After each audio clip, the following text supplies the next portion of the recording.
5ই অগাস্টের পরে মনোজগতে যে পরিবর্তন আসছে, যে প্রত্যাশা, যে আকাঙ্ক্ষা জেগেছে, অ্যান্ড ডেমোক্রেটিক ভ্যালিউজের রিয়েল সেন্সে যে ডেমোক্রেটিক ভ্যালিউজ যদি আমরা ওইভাবে মেন করে থাকি, তাহলে this is also part of Democratic right for citizen, right? এবং একটা মুক্ত সমাজের কথা আমরা বলে আসছি, একটা মুক্ত পরিবেশের কথা আমরা বলে আসছি। সো অবভিয়াসলি ফিল্ম এর বাইরে থাকার কোনো সুযোগ নেই। আমি একটা এক্সাম্পল আপনাকে দিই। আমাদের মিডিয়া সম্বন্ধে অনেকের অ্যাপ্রিহেনশন আছে যে নতুন সরকার আসলে আবার মিডিয়া প্রেশারে পড়বে কিনা, যেভাবে আপনি ফিল্মের কথা বলেছেন। যখন তারেক রহমান সাহেবের একটা কার্টুন বের হয়েছিল, আপনাদের মনে আছে কিনা, 5ই অগাস্টের পরে ওনাকে বিদ্রুপ করে একটা কার্টুন বের হয়েছিল।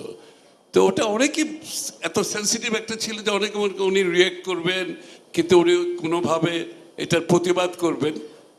ওনার রেসপন্সটা কী ছিল? ওনার রেসপন্সটা ছিল, এই কার্টুনটা করার জন্য তো আমরা এত স্যাক্রিফাইস করেছি। That was his reaction.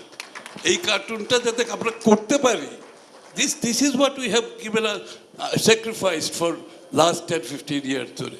সুতরাং এটা থেকে আপনি বুঝতেই পারছেন আমরা কোন দিকে যাচ্ছি, কোন ধরনের গণতন্ত্রের দিকে যাচ্ছে। ট্রুলি সকলের মুক্ত পরিবেশে মুক্তভাবে কথা বলার, মুক্তভাবে কাজ করার পরিবেশের মধ্যে ফিল্ম তার বাইরে থাকবে না। I can assure you.